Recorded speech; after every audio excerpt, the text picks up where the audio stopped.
Today we begin with the province of Cebu declaring a state of calamity after last night's killer quake that left at least 53 dead. Maraming buhay ang binawi ng bagyong Tino na walong beses nag-landfall sa iba't ibang probinsya sa Visayas. The controversial Diskaya contractors refused to cooperate further with the Independent Commission probing corruption in Philippine public works projects. Kaya nang sabihin ng Department of Trade and Industry na kasya na raw ang 500 pisong budget pang Noche Buena ng pamilyang may 4 na miyembro, may mga napa-angry reacts. Makakaahon pa ba kaya tayong mga Pilipino? Oo naman. Padayon! Tara na kanta na Pilipinas, ipakita na ang galing ng Pilipino. Tara na kanta na Pilipinas, oo, tara na kanta na Pilipinas.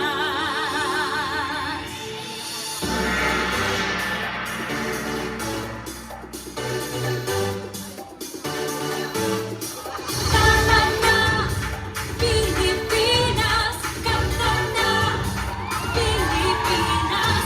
Tara na kanta na Pilipinas, ipakita na ang galing ng Pilipino. Tara na kanta na Pilipinas, oo, tara na kanta na Pilipinas. Simula pa noon, kilala na ang Pilipino bilang madiskarte, magaling at mahusay na manggagawa. Ipinagmamalaki ang yaman ng ating kultura.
anong pagsubok ang dumating, pananatiling matatag, hindi susuko, dala ang ngiti at kasiyahan.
Tuwing Kapaskuhan, tayong mga Pilipino ay patuloy na magniningning sa kaugaliang hindi matutumbasan, pakikiramay, pagbibigayan at pagmamahalan.